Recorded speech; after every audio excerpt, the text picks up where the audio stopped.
help me see anything with this one? No. How about this one? No. And I told him when we were done that what he wanted during that fifth step to keep away from seeing truth was information so he could go work on it. And that I wasn't going to do that for him. And I really thought something happened, because when he was asked this question at the end of the fifth step, have you withheld anything? See, there's some more promises that can come true here.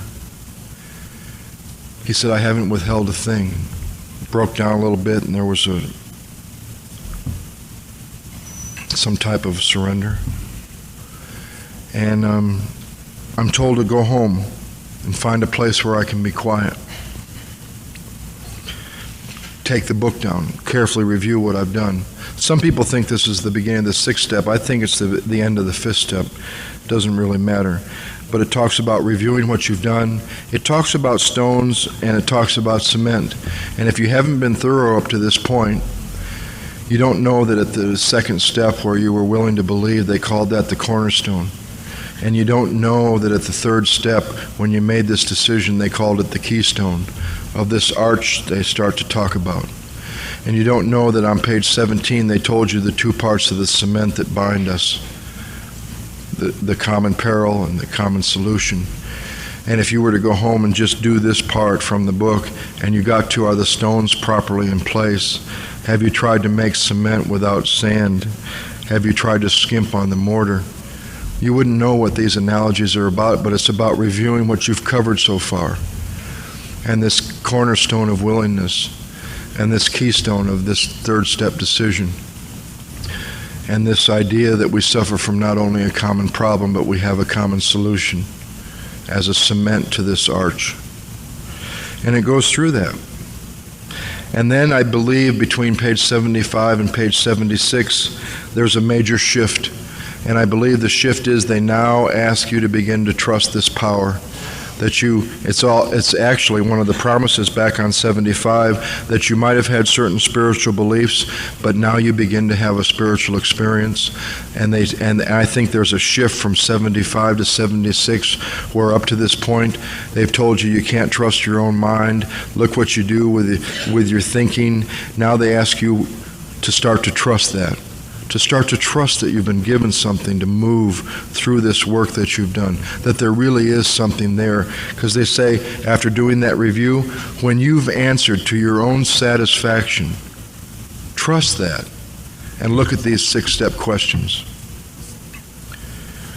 They say that willingness, once again, is indispensable. And they raise a question. Are you now ready to let God remove from you all the things that you have admitted are objectionable? To consider that. They raise another question. Can he now take them all, every one? We add one from the ABCs and from the 12 and 12, along with can he would be will he for me. I've never gotten through 5 and looked at 6 and had a problem with can he, because I've seen it in your lives. But I've always had to consider a little bit faced with all this stuff, with mud on my face, with all this stuff I've just admitted in step 5, will he for me? And then it tells me what to do if I still cling to something I'm not willing to let go of. I ask God to help me be willing. And then it asks me to trust again. And when ready, to do the 7-step prayer. That I've always done alone. And that has always been really personal and very powerful. And I don't mess around between for very long.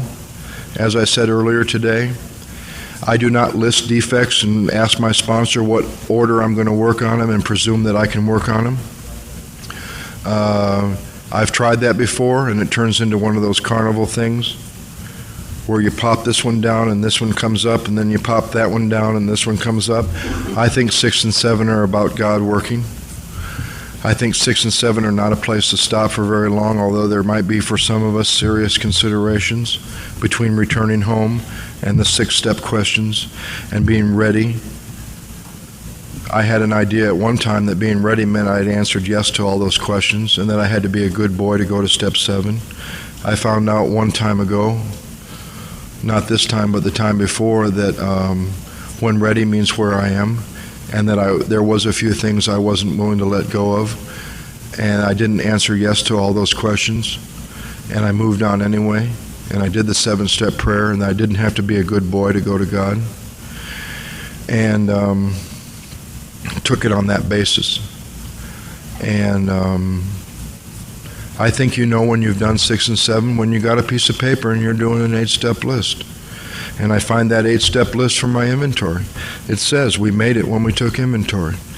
And I work on that list until I've gotten every name of every person and every institution that's in that inventory. And I put them on a piece of paper. And then I say a prayer. And now I've had experience with these lists. And I say a prayer, and I ask for anything else that I've ever harmed that wasn't maybe in my resentment inventory, and I get some more. I don't think financial amends are the most important. I don't think any of them. You know which amends I think is the most important? The next one.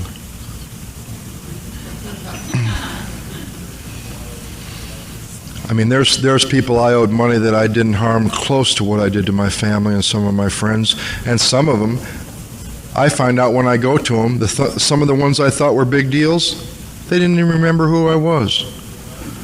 And some of them I thought I hadn't really hurt at all, I had really hurt. So I start making this list. It's interesting sometimes for those of you that have been around for a while, if you do another inventory and there's a lot of principles in that inventory, make a list of principles that you've harmed and ask yourself how you can make amends for that. I try to stick to people and institutions and money, financial stuff, and I find it in my inventory if I've been thorough. Then there's an exercise that Don gave me that I didn't think was in the book that he did in the Colorado State Penitentiary because they couldn't get out right away when they had done this work. And that was that when my amends list was done, to go through each one and picture that person, get centered, say a prayer, picture that person face to face, and ask myself, am I willing to do whatever this person might ask to make right the wrong? And just mark it plus or minus whatever comes. And I found out later that it says here at the bottom of 76, as we look over the list, so they're asking me to look over this list, we may feel misgivings about going to some of them or diffident about going to some of them. And I don't try to change it. If it comes that I'm not willing, I put minus. I don't try to change that when it comes. So I end up with this list of everything that I'm aware of with a plus or minus by each one, and I've gone through and I've asked myself, am I willing or not to do what this person might ask? So my next question to Don was, how in the world will I ever get the willingness to do the ones I put a negative by? He said, by doing the ones you put a positive by. And I found that as I move through the amends that I'm willing to do, those minuses start to change. Then we do something in our group just to be a little more complicated. We take the names off that list and we put it on a 3x5 card, and we put their name or their address, or if you don't know where they are, the word find, and then all the harm that we're clear on that we can pull out of that inventory or that we're aware of on the rest of the card. And we do that for everybody on our list, and then we get rid of the inventory in a meaningful way to ourselves. Take it down to the beach and start a little fire and burn it and say a little prayer, I don't know, something it's always been a meaningful way to me. And I'm left with a pile of 3x5 cards, and I put them in piles. For me, currently, it's those in California that I'm willing to do, those in California that I'm not willing to do, those in Denver that I'm willing to do, and those in Denver that I'm not willing to do. The first time there was lots of piles. Out of state, Colorado, financial, willing to do, not willing to do. And I just started with the pile that I was willing to do, and I knew where they were. Some I had to find. Some I never found. The book tells me what to do.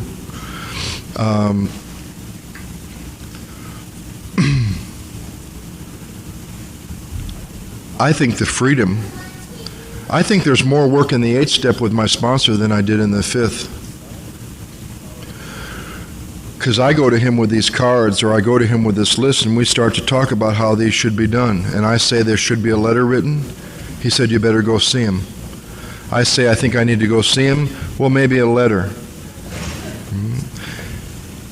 And I trust, once again, I trust somebody else who's had experience with this work.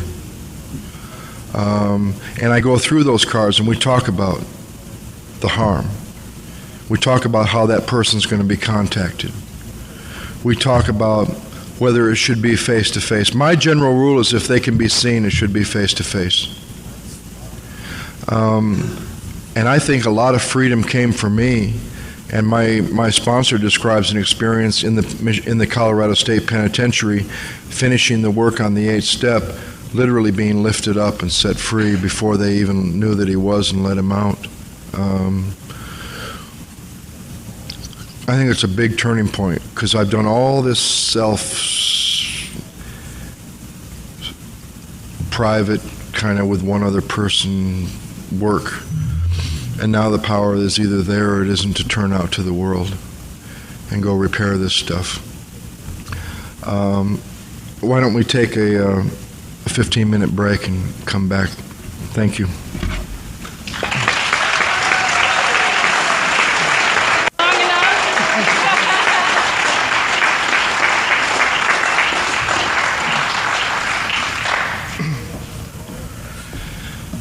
I'm Joe, I'm an alcoholic.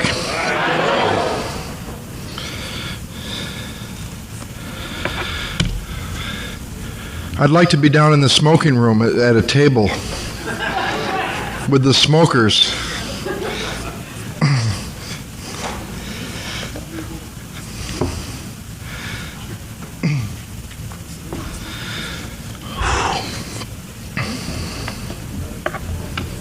I think the 9th, 10th, 11th, and 12th step of Alcoholics Anonymous are the most exciting things in the entire world.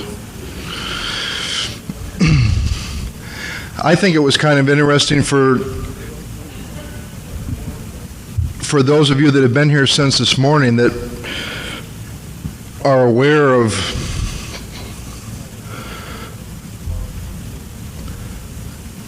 how it can feel in a room. And I've done it where we've been closer together before, like, 30 or 40 of us in a circle where we're close. And you start talking about the first step.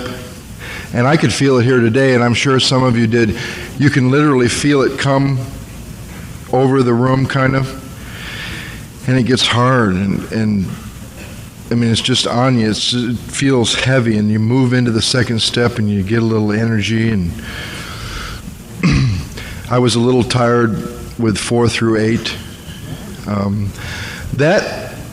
That was probably the hardest for me to talk about, and it should have been the easiest because I've just come through, like I was sharing earlier, from June 15th to June 25th for a 10-day period in Denver, 1 through 8.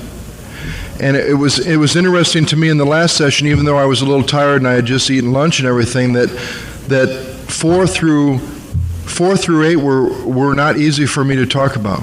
I think that has to do with an experience that's currently going on that's new, that's hard to talk about. And I think some stuff happened with 6 and 7 that I'm right in the middle of. And in becoming willing and looking at this list of amends that I have at 10 years of sobriety. My sponsor has a sponsor, and I know he wouldn't mind me saying this because he's shared it himself from a lot of podiums, named Gary from Indianapolis, Indiana. And at 26 years, and he'd been doing this on a regular basis all those years, was experiencing some things in his life that he wasn't happy with. And he heard about this man that I talked about in Chicago and had met him but didn't know him well, named Paul, and flew up to Chicago and went through the first 3 steps with this man, 48 years sober, and drove home and wrote inventory, 26 years sober, willing to submit themselves to this process.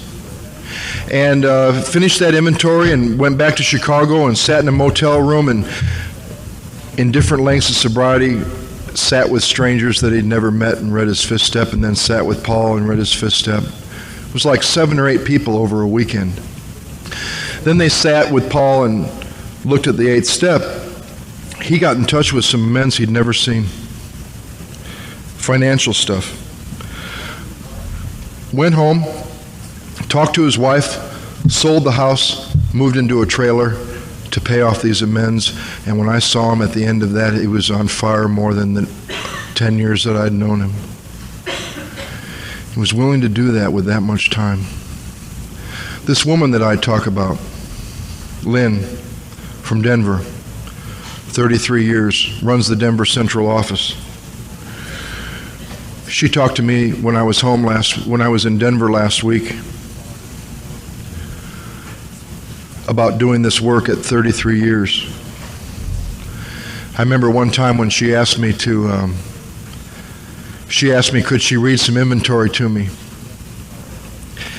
And she was probably 30 years sober then. I thought, oh boy, is this going to be heavy. She wants me to hear her inventory. Boy, after 30 years of writing inventory, it's probably so evolved and probably so... And she sat down and it was just like mine. Petty little resentments, petty little fears. And what came over me was a profound respect for this woman, that at 33 years, she would be willing to do that. And she keeps getting free. She's probably the most exciting 68-year-old woman I've ever met in my life. She's run that office for 15 years. She loves rock and roll. She loves the symphony and the opera and is terribly involved with her family and her grandkids. And every time she does this work, it's like her life takes off to another. And every time I've done it. And you get through all this grueling work, and you've done all the mechanics, and you start to experience the spirit of Alcoholics Anonymous and go back to people that you thought it could never be repaired, and you get to watch healing. It's hard enough to find the instructions for inventory until someone sat down with me and showed me each specific instruction. It's even harder to find the general principles and the guiding principles for making amends in the pages between 76 and when you get to the 10th step. They're just hard to find. And I needed a man who had experience with making amends. He had done the first 8 steps in the Colorado State Penitentiary, and he was released a year and a half later. Some of them he had made by letter. Some phone calls he had made, but then he gets out and he has this big chunk of stuff. And he started talking to me about a general format to follow, whether it's face-to-face, which, like I said, I think the general rule is if you can see him face-to-face. Any of the extenuating circumstances we'll talk about, and you hold yourself in readiness if you ever see them to make them again, or ask that person, is there anything more we need to talk about since you got my letter or my phone call? That's what I try to follow with the people I work with. If they can be seen, let's go see them face to face. But I needed a format. I heard a guy one time in Brentwood, California. It's kind of a ritzy area near Beverly Hills. And he told this horror story. It was a meeting where you spoke for 20 minutes and then you answered questions. He told this horror story, crimes worse than mine, all this stuff, Hell's Angels. By the time it was time for questions, the room was so scared that no one dared raise their hand.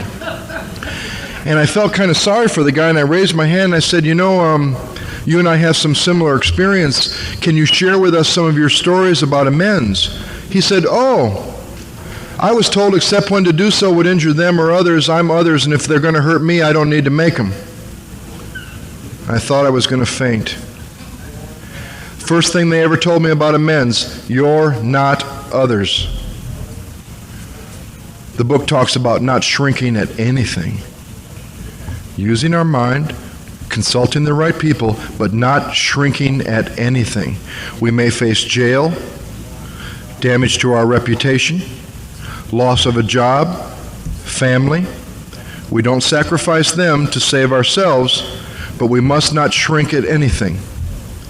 And I needed a format to go to some of these people. I had some heavy-duty stuff. Armed robberies, guns in people's faces.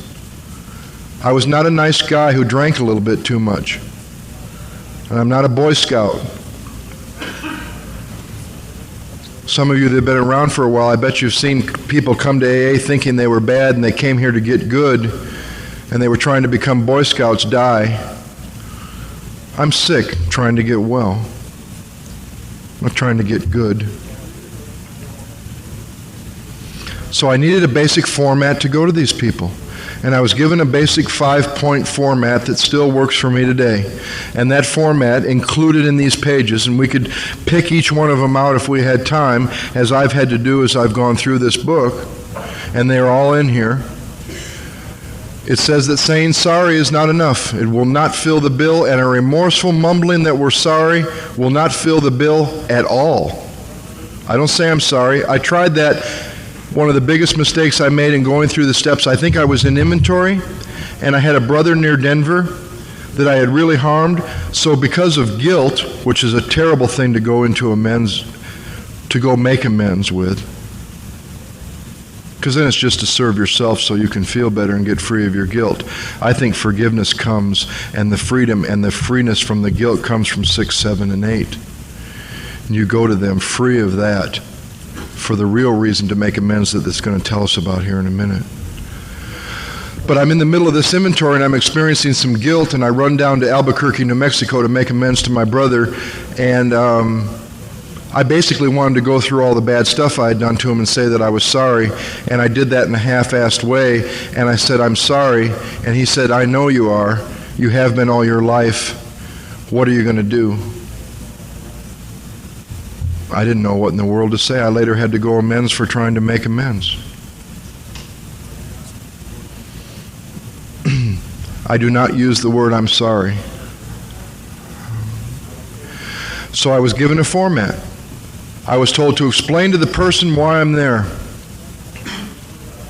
Sometimes I say, I'm a member of Alcoholics Anonymous. Sometimes I say, I'm involved in a program of recovery from alcohol. Sometimes I say, it's very important that I do this so they understand why I'm there. Nothing more confusing to an ex-girlfriend than to call her up and say you want to clear some stuff up and she thinks you're coming over to get back together. Or a boss, ex-boss, wondering, why in the world does this idiot want to come see me? I like to let them know. It says that they should understand that I'm on a life and death errand and that it's very important to me, so I tell them why I'm there. Then I tell them all the harm that I'm clear on. Then I ask them, is there anything else that I ever did that I'm not aware of that we need to talk about? And they get their chance. Hopefully, that'll be the last time they'll ever get to do that. But if I'm free and I go with an undefended heart, with a spirit of forgiveness, I can do that because I'm going to get free. I'm going to be fit to be of maximum service to God and my people, the people about me.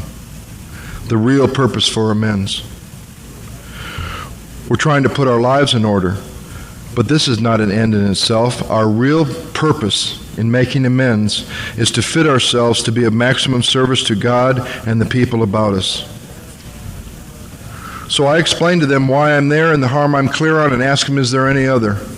And then I ask the magic question of all. I'm sorry. I ask one before that. And before that I ask, do you need to tell me how any of that hurt you? Because I am sometimes terribly insensitive, and the ones I thought I really hurt, they didn't remember. And the ones that I thought I barely hurt, I really hurt. So I asked them. And then I asked the magic question, what can I possibly do to make this right? Is there anything that you would have me do? And amends is about change. Some of the ones that come to mind are going to my dad's grave. My biggest, strongest, longest, oldest resentment. 30 years worth. I mean, I had resentments toward him 9 years after he died. New ones. It's interesting to find out that grief for an alcoholic is 90% selfishness. Not that there isn't valid grief, but what did Bill talk about? We experience instincts to the nth degree. It was real interesting in inventory to find out 90% of my grief is, why the hell did you leave me before I was done with you? And it was all about selfishness, except what real grief there was. A lot of it was selfishness, fear. And I wrote a letter and I went to his grave. I went through just like we were face to face. And I felt like he was there. And I felt like he heard me. And I was supposed to leave that graveyard and I was supposed to head to the airport. And this quiet voice says, "You're not going to the airport, you're taking a drive." And I had been in that town 5 times sober before these amends in Battle Creek, Michigan. And whenever I went somewhere, I was looking over my shoulder, or I was hooked by different places or things or places that I had been before. They still had me. And that day, after making amends at his grave, when all my amends were done in Battle Creek, Michigan, I was literally guided to take a drive where I was born and the neighborhood I grew up in and where I drank and where I used to hang out on my way to the airport, and I was free. And the next time I was there, I walked down the main street and I didn't look over my shoulder, and I wasn't worried about one person maybe seeing me. That's a day that a guy like me lives for. If you want to get free. If you want to just feel better, you could take each of those people and you could go to someone and you could sit in their room or their office and you could cry and yell and scream and talk and beat and punch and sob. And you could do all that stuff with each of those people, and you might feel better till the next time you see them or think about them. You might even get some relief, but it's always temporary.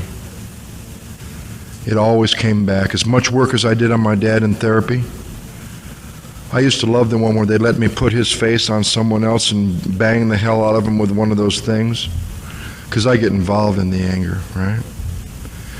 Walk out of the room feeling better. It was all just for me. It wasn't for anything else but for me to feel better, and it always went away. And it always came back. Since the day I left that graveyard, I have never experienced the feelings for him that I lived with for 30 years. Ever.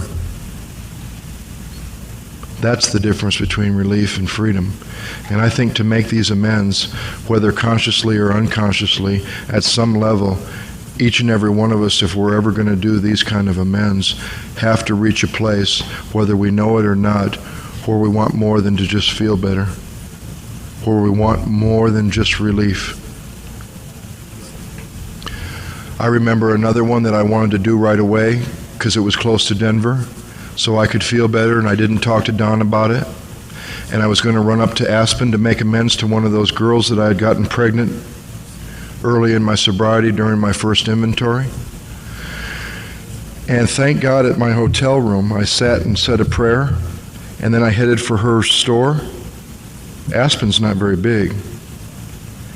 Between my hotel and her store, I ran into 5 people, including her sponsor, who every one of them told me, "She's not ready to see you yet." And for the first time in my life, I didn't do something so I could feel better and didn't make it and went back to my hotel room. And for the first time in my life, didn't do something to serve myself and got free. And several months later, the door was open for us to see each other. And today we're great friends. I see her all the time. She lives in California.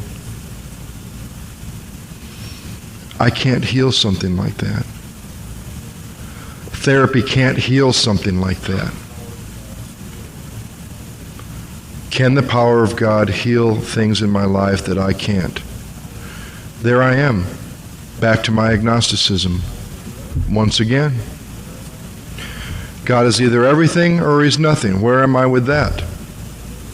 It's a great time in the middle of balking at amends to realize and remember where you are with alcohol, where you are with step 2, and reaffirm that third step decision.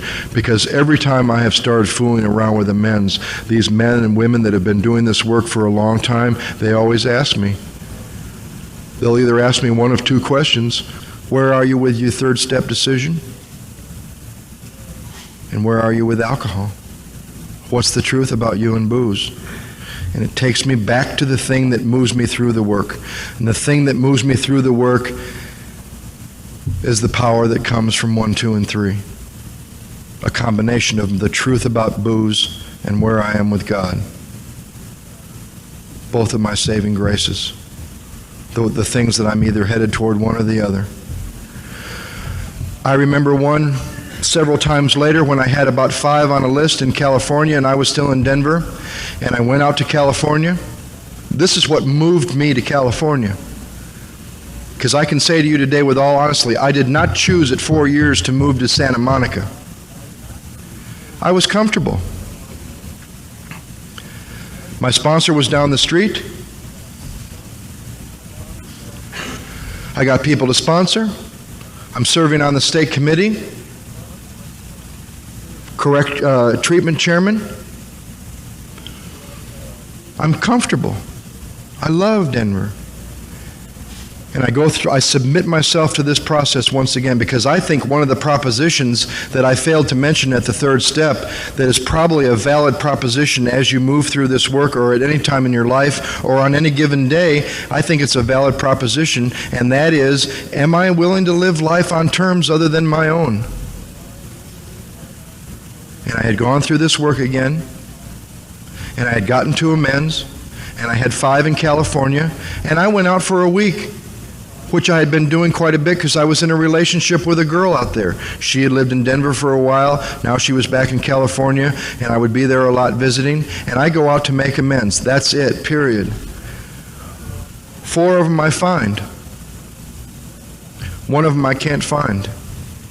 And that day I'm asked to speak at a meeting that I would never go to at some weird restaurant in Santa Monica. A meeting that I would never have gone to. And I went. And that day I had looked at this lady's name, and I had put a question mark by her name because I didn't know where she was, and I had said a prayer, and I went to do what I was asked to do.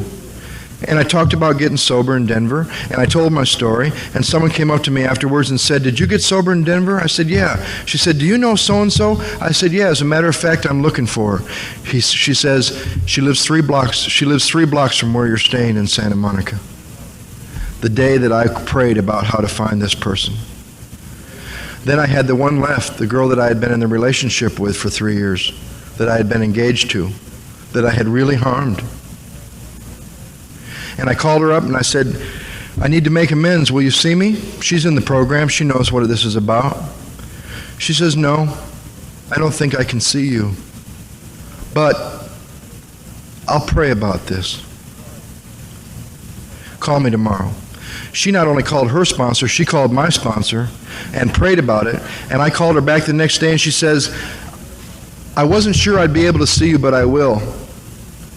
On my terms, on my turf. You come to my mother's house tomorrow at 6 o'clock. I went. I told her why I was there, and I let her know this. It's amazing what happens sometimes, even when the person is aware of what you're doing, as she was, when you let them know that this is really important to me. Something happens to them. And I told her why I was there, and I told her what I was clear on, and I made the mistake of asking the question, "Is there anything else I ever did that hurt you?" 3 hours later, I'm feeling in the room, I'm feeling this heaviness, blame, shame, guilt, hate. 3 hours later, I made the mistake of asking, "Do you need to tell me how any of this hurt you?" 3 hours later, I started to experience a feeling in the room that there was forgiveness and healing, and that shame and that blame and that hate was gone. And all I had asked her was, is there any other harm? And do you need to tell me how any of this hurt you? And then I got to ask her, what could I do to make it right? And you know what she said? A person that wasn't even sure she could see me the day before. She said, yeah, you know what you can do? You can take me to San Francisco with you next week with your friend Howard on your trip that you planned as a friend. And the other thing I'd like you to do is to be here once or twice a month and go to therapy and find out if you and I belong together or can work this out. Now, not only do I hate therapy and therapists at that time, not only do I see no way of being in Santa Monica to fulfill what she asked, nor do I want to take her to San Francisco. By the time this amends was done, I knew that I could do that. And I said, absolutely, you can go to San Francisco with me as a friend next week with my friend Howard. And you know what? I'm going to find a way to be here in Santa Monica once or twice a month, and we're going to go and we're going to do that, whether we resolve this in a healthy way that we don't belong together or whether we end up together. I will do that. But I'm comfortable in Denver. And I got my sponsor down the street, and I got my little home group, and I got people I'm sponsoring. I'm serving on the state committee. And that night, after making amends to her, before we left for San Francisco, I'm having dinner with some friends, and a friend that's not even in the program, a friend's wife. She doesn't even know why I'm there. She thinks I'm there to visit. Says, why don't you go look at this apartment in Santa Monica? I said, why in the world would I want this apartment in Santa Monica? I live in Denver. She says, I don't know, I just had a feeling to tell you that. Go look at this apartment. And I knew that on the beach in Santa Monica, rent would be about $2,500 a month. But then I thought, you know, I just told this girl I'd be here once or twice a month to go to therapy and see if we can work this out or at least resolve it in a healthy way. I'm going to go look at this apartment. Went to look at the apartment. $500 a month, rent control. With a grocery store, a beauty parlor, a dry cleaners, a post office. In the complex, on the beach in Santa Monica, $500 a month, unheard of. I said, I'll take it. And what started to be a temporary place to fulfill some amends turned into a full-time place, and now I visit Denver. And I didn't plan to do that. And I didn't plan to take her to San Francisco. And I certainly didn't want to go to Bobby Earl's therapist with her. To throw that in there a little. And I went. And we resolved in a real healthy way that she and I don't work together. She calls me all the time. We're really good friends. She called me on my 40th birthday. I can't heal something like that. You go to your mother and you want to go through all this stuff, and she says the same thing my sponsor's mother said to him. We don't need to go through all that. It'll just hurt me. And all I've ever wanted for you is to be happy. So I don't call her or see her unless I'm happy. And I get to call her a lot, and I get to go see her about 5 times a year. And I've never had to show up phony. And that's all I did for most of the 17 years I was drinking, is I would show up someone that I wasn't, bringing problems that I had. Haven't had to do that for 10 years. The inventory example that I shared with you about her leaving me, I was engaged to her too. I don't get married a lot, I just get engaged a lot. Actually, only twice. I was sitting in my home group. This is a hard one to tell. I was sitting in my home group with my 8-step list. This time I had the girl that left me. And I saw that she didn't leave me, but I saw that I had driven her away. And I'm sitting in my home group, and at my home group, it's kind of a funny format. They have a 20-minute speaker on steps 10, 11, and 12, and then they can ask questions, and their crosstalk is allowed. And people can share. And I was not speaking, but I was sharing, and I said, I had the audacity to say, I'm praying for the willingness to make amends. Little kid that I sponsored at one time raised his hand, and in our group, if they start off a question with, is it possible, you might as well just get under your chair because you're in big trouble. And he says, is it possible you're not praying for the willingness to make amends, and you'll know the exact moment that you're willing to make that amends? I wanted to say, how dare you, someone I've worked with, talk to me that way, but in my humble way, I said, yeah, that's possible. How will I know the exact moment I'm willing to make that amends? He says, the exact moment you're willing to make that amends, you're going to hear some really strange noises. And I thought, what? Have you gone absolutely crazy? What do you mean the exact moment I'm willing to make that amends, I'm going to hear some really strange noises? He said, yeah. The exact moment you're willing to make that amends, you're going to hear some really strange noises. I said, like what? He said, like this.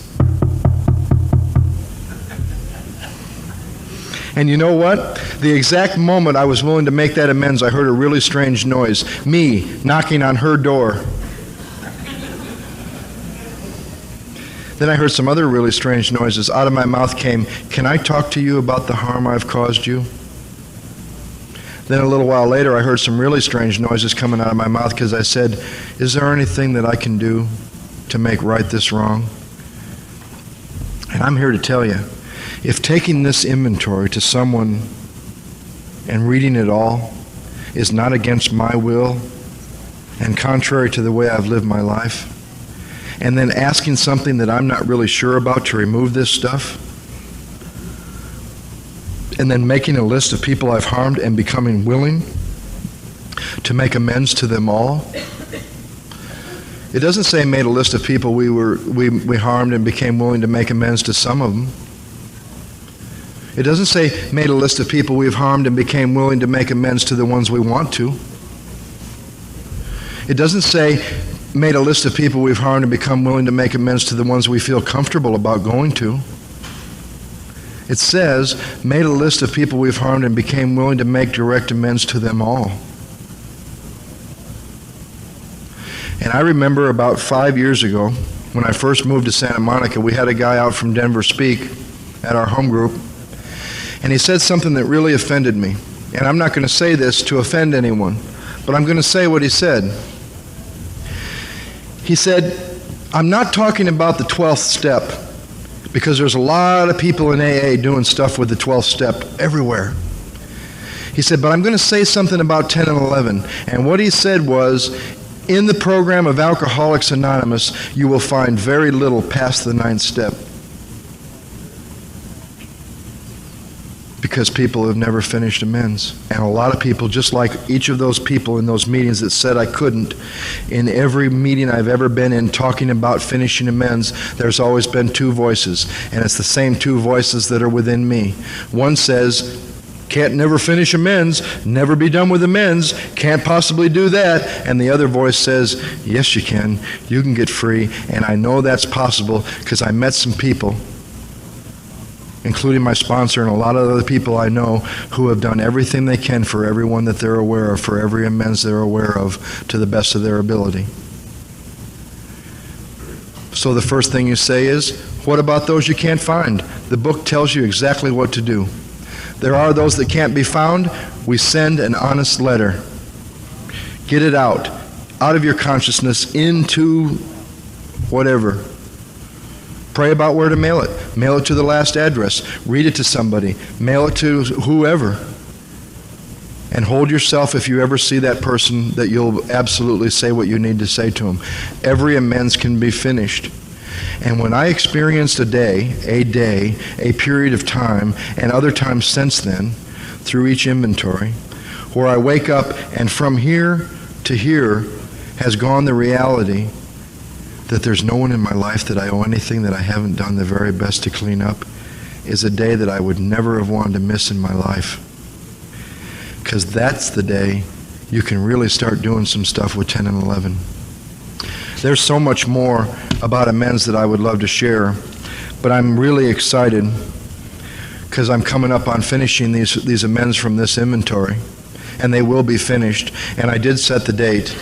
And I will be done with those amends before September 15th. And I was able to do that, not the first time.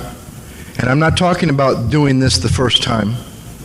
Although doing it the first time was an unbelievable experience. I went from being unemployed for 9 years, and before I was done with my first set of amends, I was made the director of a program for the National Council on Alcoholism. And I can't do that. And I stayed centered on making amends until I felt better. And then I fell into this pattern. 1 through 9.5, 1 through 9.5, 1 through 9.5, pretend I'm doing stuff with 10 and 11, go back to 1 to keep from finishing amends, over and over and over.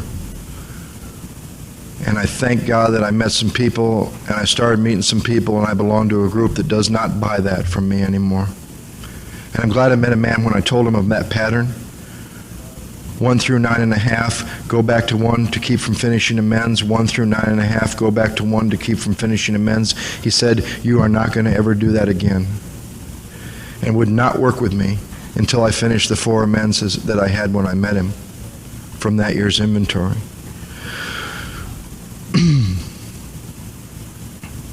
Don had told me the same thing. But I moved away when I was 4, and I conveniently didn't finish amends a couple times. But I had experienced that day, my second time through the work, where there was nobody in my life that I owed. And I experienced it again when I was 6.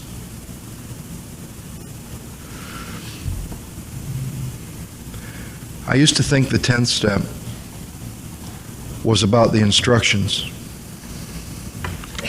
that say to continue to watch for selfishness, dishonesty, self-seeking, and fear, and what to do when they crop up. I found out that that's about 1/10 of what you can do with the 10th step. Now, there are those basic instructions, and as you begin to experience the promises. And I think if every consideration at each step can be valid for me where I am in sobriety, I think those promises can be true and valid at deeper levels each time through this work too.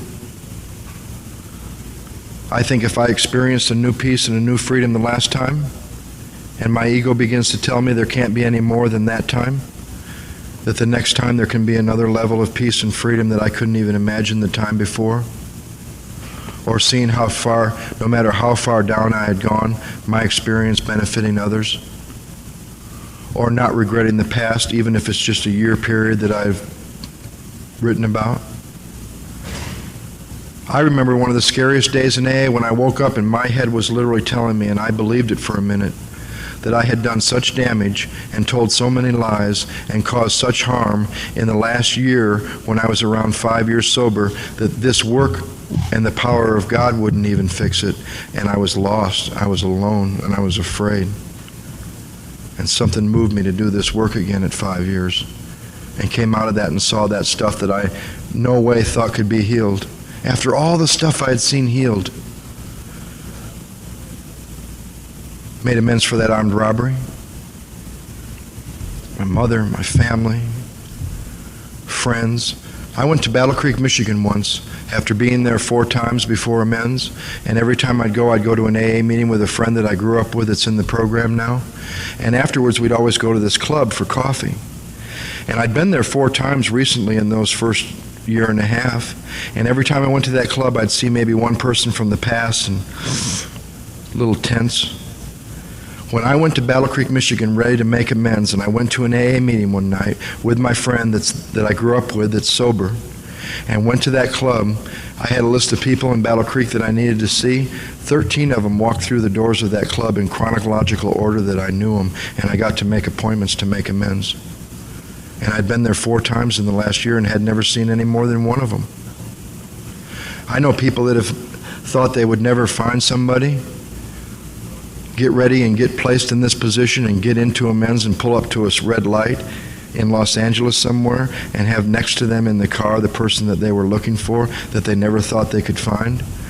I think absolutely amazing things can begin to happen in the 9th step.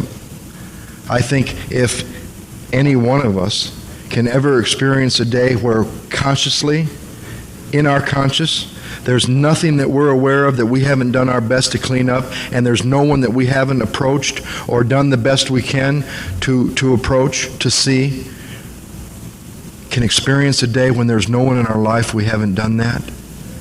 The 10th and 11th step, even though it says we commenced 10 and 11 as we cleaned up the past, that doesn't mean that it's not different and that you can really start doing stuff, because This has been true every time for me. You're making amends for your first time, you're making amends for your umpteenth time, and you can do certain things with the 10th and 11th step. You can do certain things with the 10th and 11th step before you even start this work or at the beginning of it, or when you're brand new. You can try to pray. I've been able to pray since the very beginning when I'm willing. I've been able to try to get quiet and meditate. But the sad thing about 10 and 11 is that people think that the short form on the wall is all there is. And you go through this work and you find out, my God, there was so much more to one than admitting that I'm powerless and that my life was unmanageable, and it was right in here. There was so much more than the short form. And with 2, there was so much more than coming to believe. And with 3, there was so much more than the short form. And 4, and 5, and 6, and 7, and 8, and 9. And you get to 10 and the ego says, all there is to 10 and 11 is what there is in 1 through 9. And all there is to 10 and 11 is admitting when you're wrong, continuing to take inventory, finding out about prayer and meditation. And once again, my ego has convinced me all there is to the 10th and 11th step are the short form on the wall. It's what my ego tried to do at each preceding step. Keep me where I am. There can't possibly be any more. This is it. I've done about all there is to do. And once again, I'm sold short. I used to think that all there was to the 10th step was continuing to take inventory. I believed these people that said 10 and 11 are summarized in 1 through 9, and the biggest lie of all, 10 and 11 are the maintenance steps. It says right at the beginning of step 10, our next function is to grow in understanding and effectiveness. It doesn't say our next function is to maintain anything. Isn't there anything beyond the 9th step? Isn't there more than where you're taken from amends? 10 and 11 have not been a repeat of 1 through 9 for me, although they are about continuing to take inventory, however you choose to do that. Some people do it every day. Some people do it every week. Some people do it with stuff that seems to stick there you can't get free of. Some people seem to do it every year. It doesn't matter how you continue to take personal inventory, but you should. It talks about a business, and we're just like a business which takes no regular inventory, usually goes broke, and I have gone spiritually broke from not continuing to see where I'm at with resentments and fear and relationships. Yeah, that's what the 10th step is about, and it is also about continuing to admit when you're wrong, but there's so much more. And I thought all there were, or all there was, were the instructions of what to continue to watch for. Selfishness, dishonesty, self-seeking, and fear. And when they crop up, ask God at once to remove it. Discuss it with someone. Make amends quickly if I've caused any harm. And begin to learn how to resolutely turn my thoughts to someone I can help. It's an important part of the 10th step. It's a great thing to learn how to turn. I don't always have to do all 3 of those things, but I know what the barometer is. When one of those things crops up for me, selfishness, dishonesty, resentment, self-seeking, fear, any of that stuff, the barometer for me when I'm free of it is when I can turn back to where I was, back to here, back to now, back to you, back to someone I can help. And when you're at work and you're at your desk, the person you can help is your boss. You don't have to go through all these gyrations and harm your boss by having to leave your desk or get on the phone for 50 minutes with someone in AA and take away from your job and the money you're making for your employer to get free to turn back to where you're supposed to be. The 10th step is about being there in the moment for your life, showing up for your life. And that's about all I knew about the 10th step. And then they give you some promises, some great promises that are not part of the 12 promises that we hear when people are selling the program short. Great 10th step promises. We've ceased fighting anything or anyone. Is this book just a book of ideas, or is this book filled with things that I can actually experience? Well, if I've experienced everything up to this point, can I really be taken to a place where I'm not fighting anything or anyone? And when I start to, there's something I can do to turn out of the fight, to turn out of the resentment, to turn out of the fear, to turn back to someone I can help. I don't know how to explain this in words, but I understand it in my mind.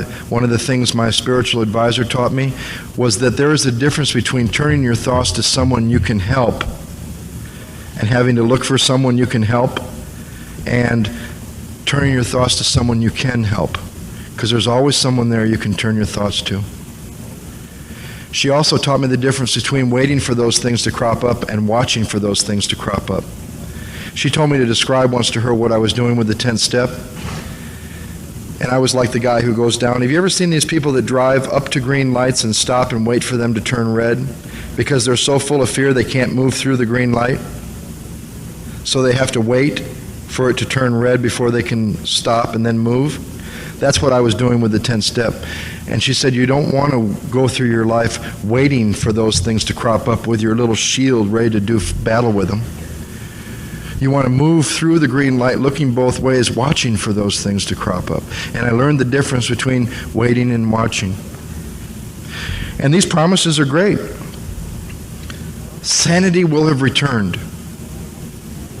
Is that possible? Or am I always going to be powerless, and is my life always going to be unmanageable? Can the second step come true? Can I be returned to a place of sanity? Well, if I'm clear on what the insanity is, I can be taken to a place of sanity. You know why? Because I'm not interested in liquor. I recoil from it as from a hot flame. I react sanely and normally, and I find that this has happened automatically. I see that my new attitude toward liquor has been given to me without any thought or effort on my part. And I want to say, wait a minute, what about all this work I've done? I haven't done any work on my attitude about liquor. I've done work on what's my truth about it? Where am I with God, myself, my inventory? And I come into the 9th step, and I come through the 9th step, and I'm taken to a place where I have a new attitude about liquor. And this has been given to me. I'm not fighting it, neither am I cocky, nor am I afraid. Nothing worse than to be 10 or 15 years sober and be afraid of alcohol. Because that's the ego convincing you that you can do something about whether you ever drink it again or not. So you're afraid of it, because part of you knows you can't keep it up. What about getting free of the fear of alcohol? Being placed in a position of neutrality, safe and protected. Haven't even sworn off. The problem has been removed. And I believe there is a spiritual place, just as there was a place during my drinking, where during my drinking I had no choice but to drink. I believe there is a spiritual place as a result of this work that you can be taken to on the same scale but a different end, where if the problem is removed, there is no choice to drink. You couldn't drink any, even if you wanted to. But I better never forget that that's a daily reprieve contingent on the maintenance and growth of my spiritual condition. I believe there is a place, and I have experienced it, where there is about as much choice to drink as there was not to drink. And to me, that's what it means when they say the problem has been removed. Because you know what the problem is? Me thinking I have a choice over alcohol.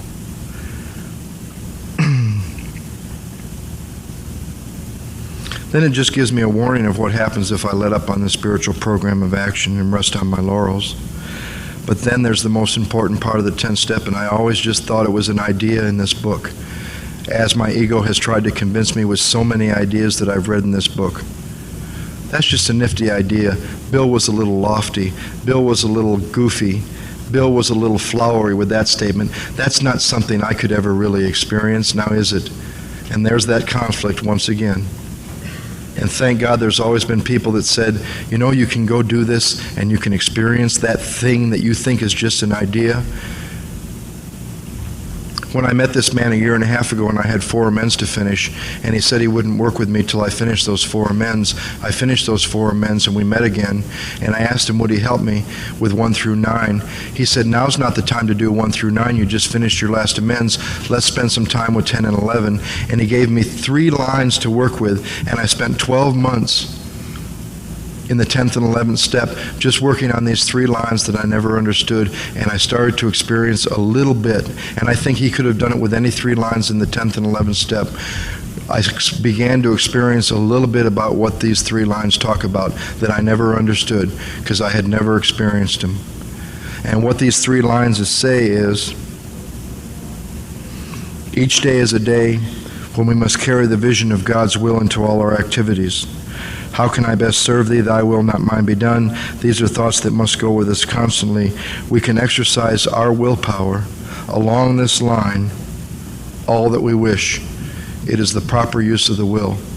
And through a series of exercises that he gave me, because of an interest I had in learning about proper use of the will, in wanting to learn about aligning my will with God, through a series of exercises that he gave me, I began to find out about the 10-step being almost all, even if it is following these directions that I read on the previous page, the 10th step is about proper use of the will.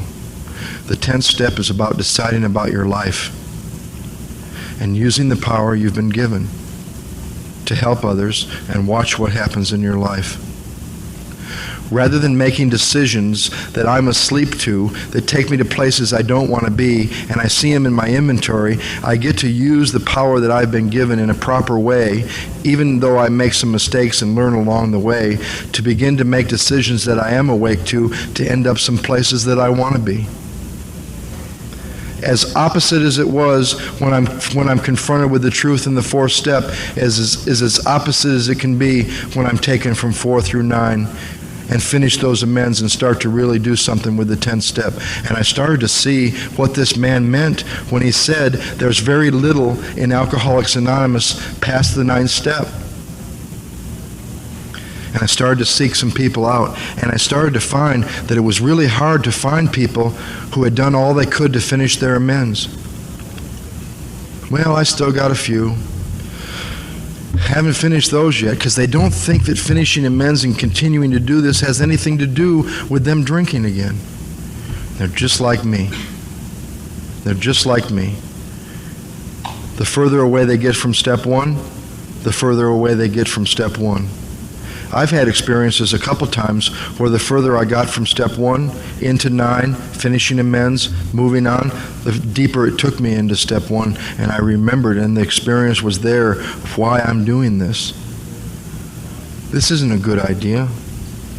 This isn't something to do that's nice or fun.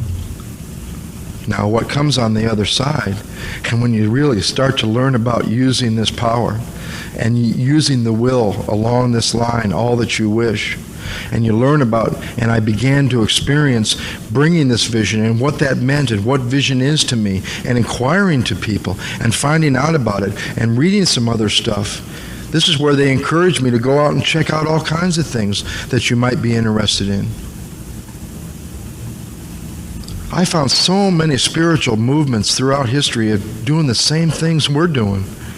That Bill combines a combination of so many different things. And so many people know about meditation. And so many people know about prayer. And a lot of these movements know about surrender and needing power and seeking power and using power in a constructive way. And a lot of them know about using it in destructive ways. And they can teach you about that too. And the price to pay for acquiring power. I always thought there was a price to pay for not doing this work, continuing to suffer from untreated alcoholism. You pay a hell of a price for doing this work too. Excuse me.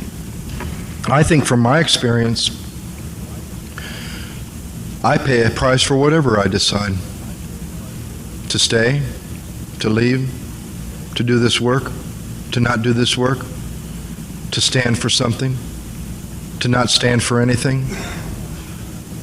If I still thought I was a people pleaser and believed what I believed in my first inventory of what I used to teach in therapy, because they used to let me do a little group when I worked in treatment drinking. They used to let me do a little group once a week on people-pleasing behavior. And we'd sit in that little circle, and you'd tell me about behavior you thought was to please other people, and I would tell you about behavior I thought was to please other people, and we'd pat each other on the back, give each other hugs, and go out from the group. I came to my first inventory at 7 months sober and wrote about behavior that I thought was to please other people, and found out it was to please no one but me. If I still suffered from the delusion that I am a people pleaser, I couldn't stand here at these podiums and talk about what I've experienced. because you got to stand for something. I remember a long time ago when Don told me, Joe, you're always going to have half the room mad at you at all the time. Those that want to get well or those that want to stay sick. You need to make up your mind which part of the room you want mad at you most of the time. And if you're doing your job and you're standing for something in your life, you're going to have some people that really don't like you. I came to terms with that because of a decision I made. Because I never heard anyone in AA say you can get well in the program of Alcoholics Anonymous and have plenty of company doing it. There's places you even mention getting well in AA, it's like heresy. They think you mean cured. I'm not cured of alcoholism. That's why I want to get well. I also remember the first time I heard a man say you can stay sick in the program of Alcoholics Anonymous as long as you want if you don't drink, and you'll have plenty of company doing that too. And somewhere along the line I needed to decide which one of you I want mad at me. And I guess I'd rather have those of you that want to stay sick mad at me than those of you that want to get well mad at me, because I believe in standing for something in AA. I don't do this perfect. I make a lot of mistakes. But I can tell you, in doing those exercises right from this book, and it wasn't any fancy stuff, and it wasn't anything outside of this book, with the 10th step, with this vision idea of carrying it into all my activities, what does that mean to me?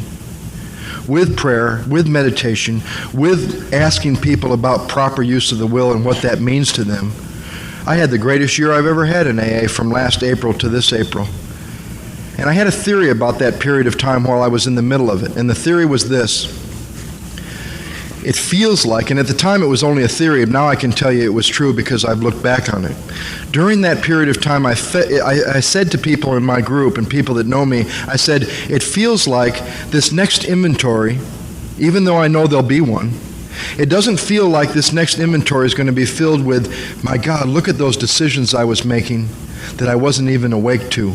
It feels like I'm more awake to the decisions I'm making, aware that I'm making them, whether they're right or wrong, whether they're good or whether they're mistakes.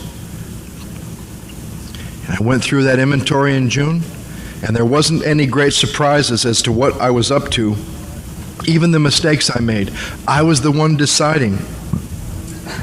And you hear all this stuff about you can't trust your own will. You can't do what you want. You can't have what you want. You certainly can't do that. To be taken to a place where the 10th step begins to say that you can learn to use your willpower along a certain line between the intent for your life and your intent for each day and the vision you have of your life, and you can learn how to use your willpower along that line all you wish, and you can begin to decide about your life, is an absolutely amazing experience. And I only had a little piece.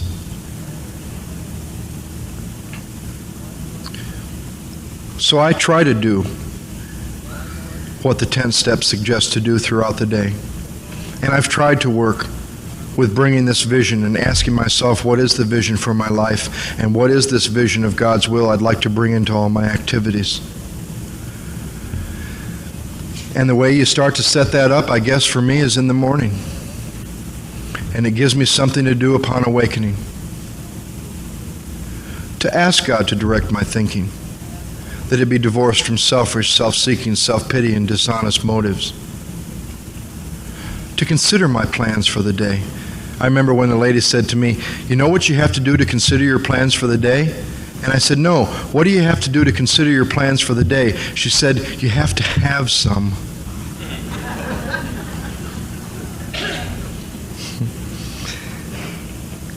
I can't keep in my day timer the rest of this year. I'm a little compulsive, but I keep a big calendar on my desk, and in my day timer, I can only handle 1 month at a time. So I have, like, from now until August 31st, every day there's things in there that I'm supposed to do, that I've been asked to do, that I've committed to do, that I will do, that I'll be there for.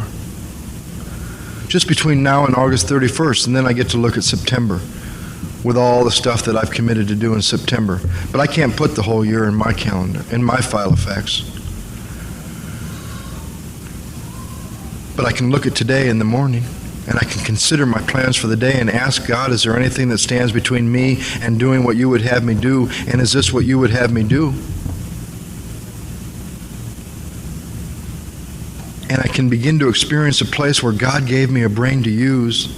And it even says you can come to rely on your thinking. After all this stuff about stinking thinking, and your thinking is no good, and your thinking got you here, the 11 steps says you can begin to rely on intuition, and your thinking will be placed on a much higher plane. You will come to rely on it. That's an amazing movement from where I was in the first step.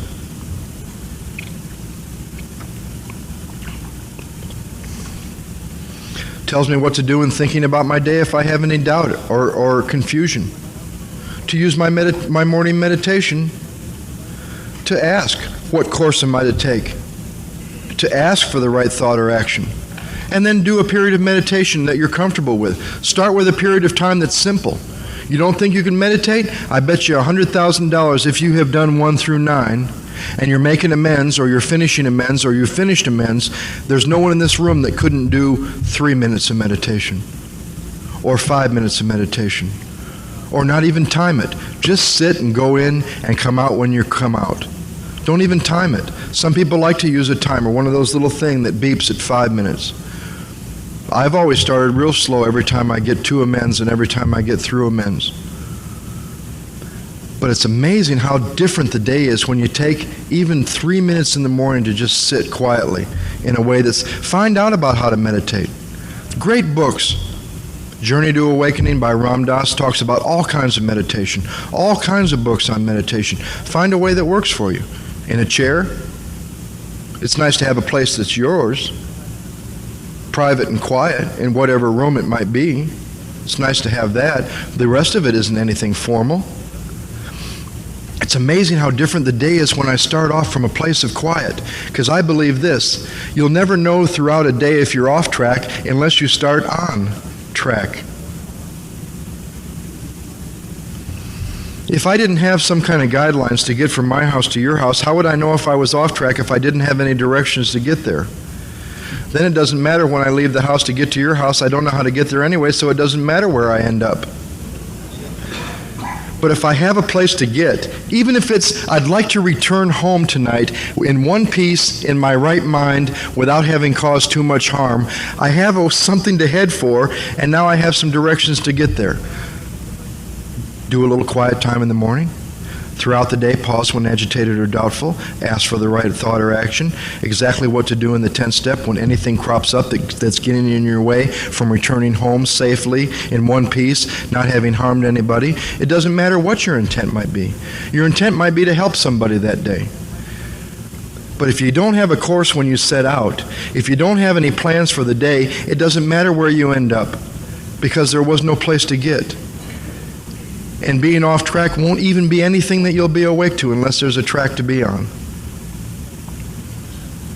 But if there is an intent for the day, if there are plans for the day, and you'd like to fulfill those plans and return home safe in one piece, then there's at least a direction to head. I do real well writing my plans out. I just happen to like that. I love to see a thing at the end of the day, a list of things that I decided I wanted to do. I love seeing a list at the end of the day of things that I didn't necessarily wanted to do, and I was given the grace to do them all. Throw it away. I also don't understand those people that keep in their calendars every other day the rest of that year that's gone by already. That drives me crazy. But that's just the way I am. I don't have every day from January 1st in my calendar. I have today right in the front of my calendar. I can't keep all that stuff that I've done. Some people it works for different ways. I like the idea that I have plans today. I like the idea that I woke up this morning and decided what I was going to do from 9 to 5, and what I was going to do at 5:30, and what I was going to do today at 7. That doesn't mean you become inflexible. At any time, using the 10th step, I can renegotiate anything I've committed to, but I can talk to them. I don't leave them in the dark. I don't not call. I don't not follow through. I don't not show up or do something. I went to work for myself because I got tired of having a boss. I am my own boss. I work in my own home. I have my own hours. And I love the fact that on any given day, if one of you were to call me and say, let's go play, unless I'm in the middle of a major project, which I don't like, so I don't have very many major projects, I like the fact that on any given day, I can say, there's nothing I can't move today and put till tomorrow, let's go play. I love that. I love having that kind of freedom. But a lot of people would say,